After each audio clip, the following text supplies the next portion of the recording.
please stand up and project. I just wanted to say that I've lived in this country 33 years, and I was a political science major.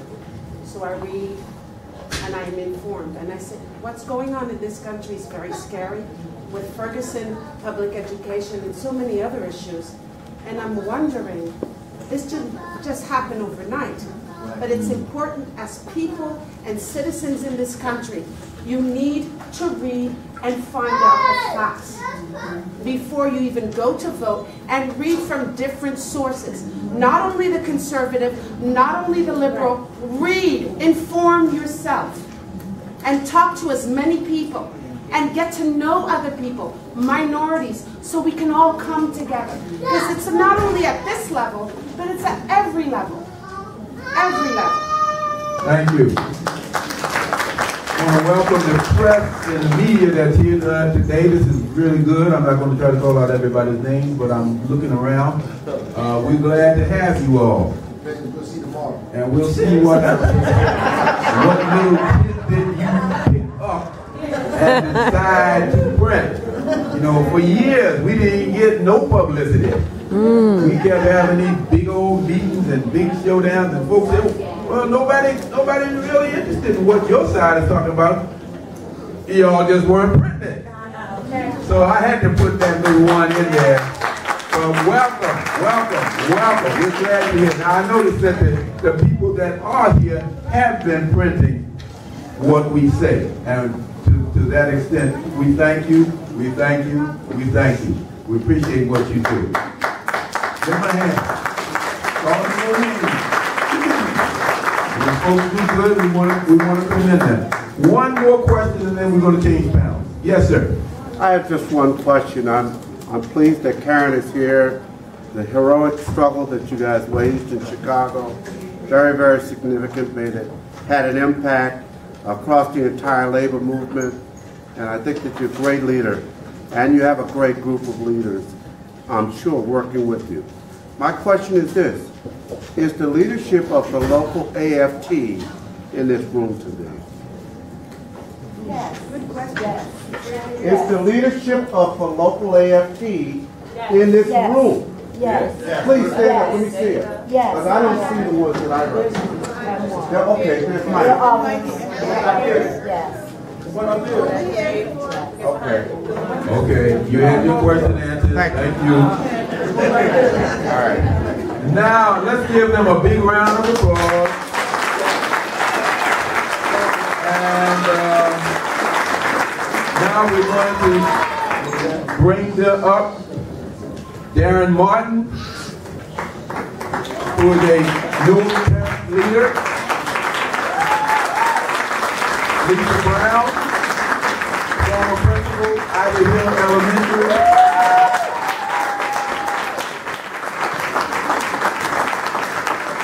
Ramon Melendez Jr., Youth Media Symposium and Youth NPS Board Student Representative. All right. Kristen Tawaki-Niat, who is president of the Newark Student Union.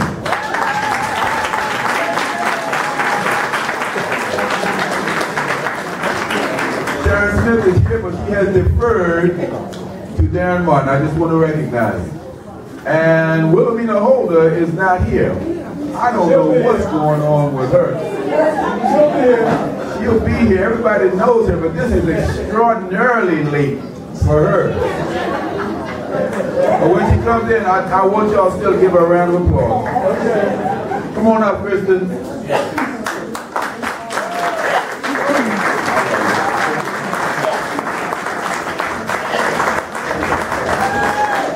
And this is a combined panel on from the grassroots and the response to school reform, Newark style. I think we're going to start off with Darren Martin. He was paying special attention to what our presenters were saying, and I'm sure he has some observations of his own. So Darren, would you like to kick us off? I'm going to ask each panelist so that we can still have some lively discussion. I'm going to ask you to speak for no longer than 7 minutes each. Well, thank you all for being here. Usually don't need a microphone, but I'll use it. I have a big mouth. It comes with being a church deacon and being an activist for a long time. I want to thank Julius, Kalina, Deborah. I think Deborah still. Yeah, I see her taking the picture over there, and everybody that helped get this put together today. You should give yourselves a hand.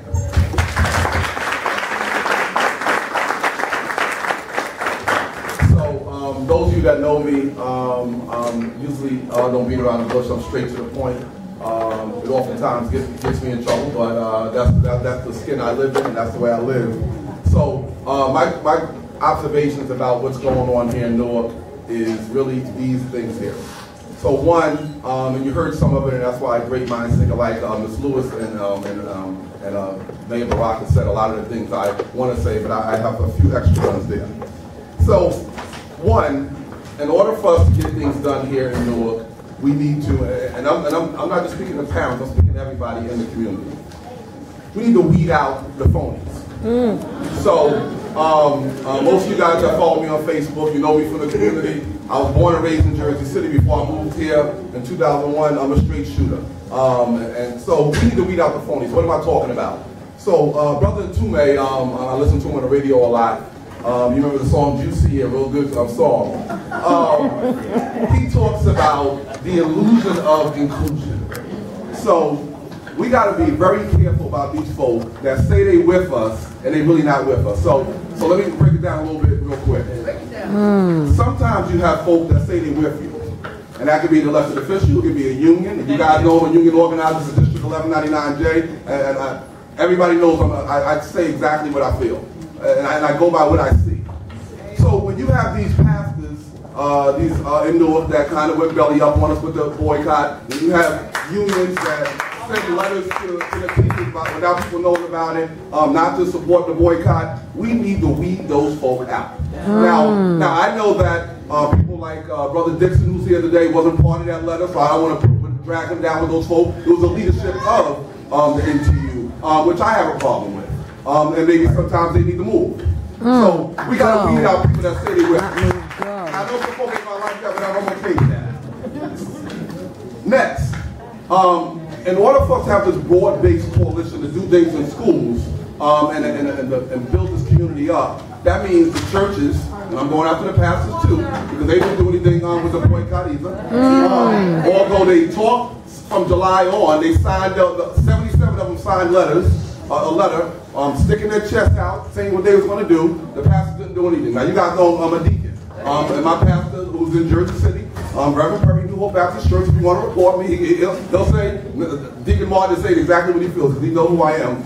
I don't like people who say that they're with us, and not really with us. So we need to weed out anybody who is not with us and push them to the side. But we need church groups, community organizations, students, for sure. We should certainly the students did better than the parents have been doing this thing.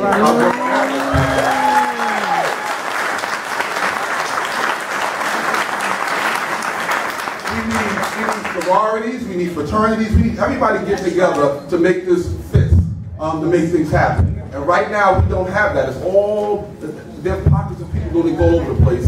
You heard them talk about the first panel talk about there being people who are opportunists. Now we have a lot of them too now. Now they'll come to a post-press conference. They'll come to another press conference for another group just to see if they can get themselves in to say something or to further their cause. You got folks getting paid, and that could be a lot of people in this community getting paid a couple of dollars to do this.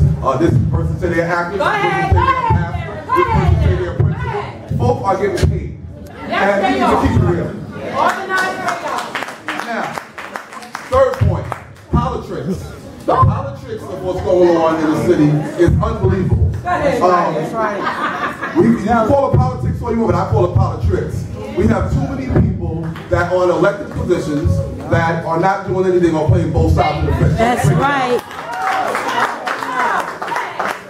We have a few politicians that were at that hearing at City Hall, and that's why I said it publicly there, and I'm going to say it again here, that playing both sides of the fence. You have Senator Rubin Lewis up there. That's right.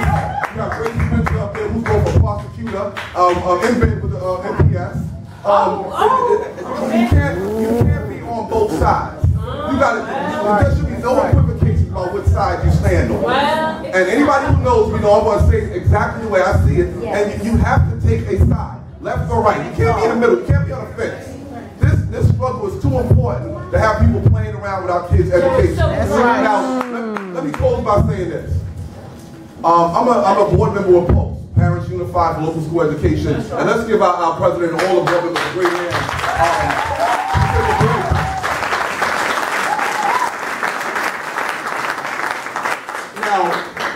Now, that was something bold to do. It was out of the box. It wasn't what people normally do, but the boycott went forth, and it happened. Yes. Now we are moving into homeschooling to teach parents how to homeschool their kids. If you're not happy what's going on with this superintendent going wild, Cammie Anderson, and Christy the bully in Trenton, there's a way to resolve this problem, but we have to do it by homeschooling. We should be boycotting. There's still at least 4,000 kids that still have not been registered in school. And you know school started, right? You know school started. It's amazing to me. So, in closing, we don't want to be against something and not have something for it. So we should be jumping on board, and I have it here with me. I'm sure Sharon has some of the sustainable school transformation, which really highlights some very important things. Here's the one main thing, and then I'm done. It involves community. This One Newark plan is not a One Newark plan. It's their One Newark. It's Cammie's One Newark. It didn't involve anybody. You can't suspend principals. You can't ban and arrest parents and beat up on people because you disagree with it. We have to agree to disagree, we need something in place of that. It's not charter versus public. Y'all heard it already. It's all about money. This is about money and flipping schools like they 2- and 3-family homes. I'm going to shut up now. I'm supposed to be principal come forth. Thank you.